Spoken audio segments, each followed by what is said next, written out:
Hi dears, ഇന്ന് നമ്മൾ discuss ചെയ്യാൻ പോകുന്നത് ബൈനറി സെർച്ചാണ്. അപ്പോൾ കഴിഞ്ഞ ക്ലാസ്സിൽ നമ്മൾ ലീനിയർ സെർച്ച് എന്താണ്, നമുക്ക് രണ്ട് സെർച്ചിങ് മെത്തേഡ് നിങ്ങൾക്ക് ഇപ്പോൾ പഠിക്കാനുള്ളൂ. ഒന്നാമത്തത് ലീനിയർ സെർച്ച്, മറ്റേത് ബൈനറി സെർച്ച്.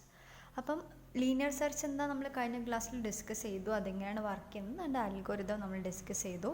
അപ്പോൾ ആ അൽഗോരിതം വെച്ചിട്ട് തന്നെ നമുക്ക് സിമ്പിളായിട്ട് പ്രോഗ്രാം എഴുതാവുന്നതാണ്. അപ്പം അടുത്ത് നമ്മൾ പഠിക്കാൻ പോകുന്നത് ബൈനറി സെർച്ച്. വളരെ ഈസി ഉള്ളൊരു ടോപ്പിക്കാണ് ബൈനറി സെർച്ച് എന്ന് പറയുന്നത്. ഓക്കെ, സോ നമുക്ക് നോക്കാം. ഈ ബൈനറി സെർച്ച് എന്ന് പറയുന്നത് ഒരു ഫാസ്റ്റ് ആൻഡ് എഫിഷ്യൻറ്റ് ടെക്നിക്കാണ്. അതായത് സോർട്ടഡ് ഓർഡറിലുള്ള എലമെൻസിനെ മാത്രമേ ബൈനറി സെർച്ചിൽ നമുക്ക് സെർച്ച് ചെയ്യാൻ പറ്റുള്ളൂ. പക്ഷേ ലീനിയർ സെർച്ച് ആണെങ്കിലോ സോർട്ടഡ് ആണെങ്കിലും അൺസോർട്ടഡ് ആണെങ്കിലും ഒക്കെ നമുക്ക് എന്താക്കാൻ പറ്റും, ഏത് ഓർഡറിലുള്ള ഇതിലും നമുക്ക് സെർച്ച് ചെയ്യാൻ പറ്റുന്നതാണ്. ഇവിടെ എങ്ങനെ ഈ ബൈനറി സെർച്ച് നടത്തുന്നതെന്ന് വെച്ചാൽ, നമ്മൾ ആദ്യം തന്നെ നമുക്ക് തന്നിരിക്കുന്ന ലിസ്റ്റിനെ നമ്മൾ രണ്ട് ഈക്വൽ പാർട്സ് ആയിട്ട് ഡിവൈഡ് ചെയ്യും. അങ്ങനെ രണ്ട് ഈക്വൽ പാർട്സായി ഡിവൈഡ് ചെയ്തതിന് ശേഷം നമ്മൾ അതിൻ്റെ മിഡിൽ എലമെൻറ്റ് കണ്ടുപിടിക്കും. എന്നിട്ട് ആ മിഡിൽ എലമെൻറ്റിനെ നമ്മൾ സെർച്ച് ഐറ്റവുമായിട്ട് കമ്പയർ ചെയ്യും. അത് മിഡിൽ എലമെൻറ്റിനെക്കാട്ടി വലുതാണോ, മിഡിൽ എലമെൻറ്റിനെക്കാട്ടി ചെറുതാണോ, അല്ലെങ്കിൽ ഈക്വൽ ആണോ എന്ന്. ഇനി ഇപ്പം നമുക്ക് തന്നിരിക്കുന്ന സെർച്ച് എലമെൻറ്റ് എന്നും അതുപോലെ തന്നെ നമ്മൾ മിഡിൽ എലമെൻറ്റും ഉണ്ടാവും അല്ലേ. മിഡിൽ എലമെൻറ്റ് എന്ന് പറയുന്നത് greater than the search element ആണെങ്കിൽ സെർച്ച് പ്രോസസ്സ് നമ്മൾ റൈറ്റ് ഹാഫിൽ, അതായത് ഫസ്റ്റ് ഹാഫ് ഓഫ് ദ അരയിൽ നമ്മൾ റിപ്പീറ്റ് ചെയ്യും. ഇനി അതല്ല മിഡിൽ എലമെൻറ്റ് എന്ന് പറയുന്നത് ലെസ് ദാൻ ദി ഐറ്റം ആണെങ്കിൽ നമ്മൾ എന്താക്കും, സെക്കൻഡ് ഹാഫ് ഓഫ് ദി അരയിൽ ഈ സെർച്ചിങ് പ്രോസസ്സ് റിപ്പീറ്റ് ചെയ്യും. സോ അപ്പോൾ ഇതാണ് ഒരു സിമ്പിളായിട്ട് നമ്മൾ സ്റ്റെപ്സ് പറയാം. ഇങ്ങനെയാണ് നമ്മൾ ശരിക്കും ബൈനറി സെർച്ച് ചെയ്യുന്നത്. ആദ്യം നമ്മൾ അരേനെ രണ്ടായിട്ട് ഡിവൈഡ് ചെയ്ത് മിഡിൽ എലമെൻറ്റ് കണ്ടുപിടിക്കുന്നു. എന്നിട്ട് മിഡിൽ എലമെൻറ്റും അതുപോലെ തന്നെ നമ്മളുടെ സെർച്ച്. സോ നമ്മൾ ബൈനറി സെർച്ചിൻ്റെ അൽഗോരിതമാണ് പറയുന്നത്. അപ്പം ഇവിടെ നമ്മളൊരു ലീനിയർ ലിസ്റ്റ് അരേ, നമ്മുടെ ലിസ്റ്റ് എന്ന് പറയുന്നത് ലീനിയർ അരേ വിത്ത് n എലമെൻറ്റ്സ് ആണ്. അപ്പോൾ നമ്മൾ ബൈനറി സെർച്ച് ചെയ്യാൻ ആദ്യം നമ്മൾ പറഞ്ഞു, ഫസ്റ്റ് സ്റ്റെപ്പ് എന്ന് പറയുന്നത് മിഡിൽ എലമെൻറ്റ് കണ്ടുപിടിക്കുക. മിഡിൽ എലമെൻറ്റ് കണ്ടുപിടിച്ചതിന് ശേഷം നമ്മൾ മിഡിൽ എലമെൻറ്റും സെർച്ച് എലമെൻറ്റും, നമുക്ക് ഏത് എലമെൻ്റ് ആണോ സെർച്ച് ചെയ്യേണ്ടത് ആ രണ്ട് എലമെൻറ്റ്സും ഈക്വൽ ആണോ നോക്കും. ഈക്വൽ ആണെങ്കിൽ നമുക്ക് സെർച്ച് എലമെൻറ്റ് കിട്ടിയെന്നർത്ഥം. അല്ലെങ്കിൽ നമ്മൾ രണ്ട് കണ്ടീഷൻസ് നോക്കും, ലെസ് ദാൻ ആണോ ഗ്രേറ്റർ ദാൻ ആണോ. നമുക്കിപ്പോൾ സെർച്ച് ചെയ്യേണ്ട എലമെൻറ്റ് മിഡിൽ എലമെൻറ്റിനെയും കാട്ടി ചെറുതാണെങ്കിൽ നമ്മൾ എൻഡ് വാല്യൂ മിഡ് -1 എന്ന് പറഞ്ഞ വാല്യൂയിലേക്ക് സെറ്റ് ചെയ്യും. അല്ല, ഐറ്റം എന്ന് പറയുന്നത് greater than the list of mid ആണെങ്കിൽ നമ്മൾ ബിഗിനിങ്ങിനെ മിഡ് +1 ഷിഫ്റ്റ് ചെയ്യും. അങ്ങനെ ഈ സെർച്ച് പ്രോസസ്സ് നമ്മൾ കണ്ടുപിടിക്കുന്നത് വരെ അപ്ലൈ ചെയ്തിട്ട് നമുക്ക് ആൻസർ കിട്ടും. അപ്പോൾ ഇതിനെ ഞാൻ ഇങ്ങനെ പറയുമ്പോൾ നിങ്ങൾക്ക് കുറച്ച് മനസ്സിലാവാൻ കുറച്ച് ബുദ്ധിമുട്ടുണ്ട്. അപ്പോൾ നമുക്കൊരു എക്സാമ്പിൾ വെച്ചിട്ട് പറയാം.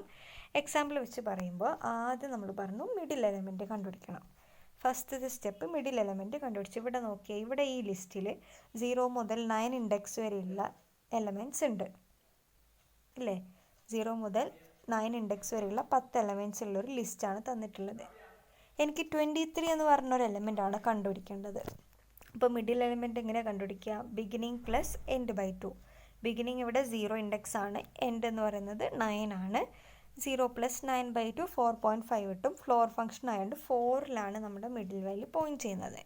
ഇനി അടുത്ത് എന്താ പറഞ്ഞത്, ഐറ്റം സെർച്ച് ഐറ്റവും നമ്മളുടെ മിഡ് വാല്യൂവും ഈക്വൽ ആണോ അല്ലയോ നോക്കണം. എന്താ നമുക്ക് സെർച്ച് ചെയ്യേണ്ട ഐറ്റം എന്ന് പറയുന്നത് 23 ആണ് അല്ലേ. 23 എന്ന് പറയുന്നത് 16നോട് ഈക്വൽ ആണോ അല്ല.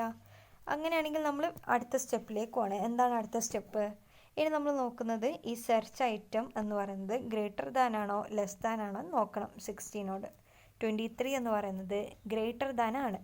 അപ്പോൾ നമ്മൾ ചെയ്യുന്നത് എന്താ വെച്ചാൽ, നമ്മൾ മിഡിൽ വാല്യൂവിന് നമ്മുടെ ഇപ്പോഴത്തെ ബിഗിനിങ് എന്ന് പറയുന്നത് 0 അല്ലേ, അത് മാറ്റിയിട്ട് മിഡ് +1 ആയിട്ട് നമ്മുടെ ബിഗിനിങ് വാല്യൂവിനെ സെറ്റ് ചെയ്യും. അങ്ങനെ വെച്ചാൽ ഇവിടെ ഇപ്പം മിഡ് വാല്യൂ എന്ന് പറയുന്നത് 4 ആണ്. സോ നമ്മുടെ സെർച്ച് ഇപ്പുറത്തെ ഭാഗത്തേക്ക് ചുരുക്കുമെന്നാണ് പറയുന്നത്. അതിന് വേണ്ടിയിട്ട് നമ്മുടെ ഇപ്പോഴത്തെ ബിഗിനിങ് എന്ന് പറയുന്നത് 5, അതായത് മിഡ് 4 ആണല്ലോ. മിഡ് 4 + 1 5 ആയിരിക്കും നമ്മുടെ ഇപ്പോഴത്തെ ബിഗിനിങ് വാല്യൂ. എൻഡ് എന്ന് പറയുന്നത് 9 ആയിരിക്കും. ഇനി നമ്മൾ വീണ്ടും നമുക്കപ്പോൾ ഈ ഒരു ഏരിയ മാത്രം ഇനി സെർച്ച് ചെയ്താൽ മതി. വീണ്ടും അതിൻ്റെ മിഡിൽ വാല്യൂ കണ്ടുപിടിക്കുമ്പോൾ 7ലേക്ക് പോയിൻ്റ് ചെയ്യും. 7ലേക്ക് പോയിൻ്റ് ചെയ്തു. 56 ആണ്. 56 എന്ന് പറയുന്നത് നമ്മുടെ സെർച്ച് എലമെൻറ്റിനെയും കാട്ടി ചെറുതാണ്. അപ്പം നമ്മൾ എന്താ ചെയ്യേണ്ടത്, എൻഡിനെ മിഡ് മൈനസ് വണ്ണിലേക്ക് ഷിഫ്റ്റ് ചെയ്യണം. അപ്പോൾ ഇപ്പം നമ്മുടെ എൻഡ് എന്ന് പറയുന്നത് എന്താണ്? 9 ആണ്. മിഡ് മൈനസ് വണ്ണിലേക്ക് ഷിഫ്റ്റ് ചെയ്യുമ്പോൾ 7 മൈനസ് 1 അതായത് 6 ആയി നമ്മുടെ പുതിയ എൻഡ്. ഇനി നമ്മൾ വീണ്ടും ഇതാണ് നമ്മുടെ സെർച്ച് ചെയ്യേണ്ട ഭാഗം. വീണ്ടും നമ്മുടെ മിഡിൽ വാല്യൂ കണ്ടുപിടിക്കും. അപ്പം 5 + 6/2 5 ആയിരിക്കും നമ്മുടെ മിഡിൽ വാല്യൂ. നോക്കാം, മിഡിൽ വാല്യൂയും അതുപോലെ തന്നെ സെർച്ച് വാല്യൂം 23 രണ്ടും ഈക്വലായി വന്നു. സോ നമ്മളെന്താവും, ലൊക്കേഷൻ പ്രിൻ്റ് ചെയ്യും. ഇത്രയേ ഉള്ളൂ. കൺഫ്യൂഷനായോ? ജസ്റ്റ് ആ അൽഗോരിതം ഒന്നും കൂടി പറയാം. ആദ്യം നമ്മൾ മിഡ് വാല്യൂ കണ്ടുപിടിക്കും. ലിസ്റ്റ് ഓഫ് മിഡിലെ ഐറ്റം ആണെങ്കിൽ നമ്മൾ റിട്ടേൺ ചെയ്യും. അല്ലെങ്കിൽ നമ്മുടെ ഐറ്റവും ലിസ്റ്റ് ഓഫ് മിഡും ലെസ് ദാൻ ആണോ ഗ്രേറ്റർ ദാൻ ആണോ നോക്കും. ലെസ് ദാൻ ആണെങ്കിൽ എൻഡിനെ നമ്മൾ മിഡ് മൈനസ് വണ്ണിലേക്കും ഗ്രേറ്റർ ദാൻ ആണെങ്കിൽ ബിഗിനിങ്ങിനെ മിഡ് പ്ലസ് വണ്ണിലേക്ക് ഷിഫ്റ്റ് ചെയ്യും. അങ്ങനെ 2 ഭാഗത്തായിട്ട് സെർച്ച് ചെയ്തുകൊണ്ട് ഇരിക്കും. അപ്പോൾ ഇത്രയേ ഉള്ളൂ നമ്മുടെ ബൈനറി സെർച്ച്. ഓക്കെ.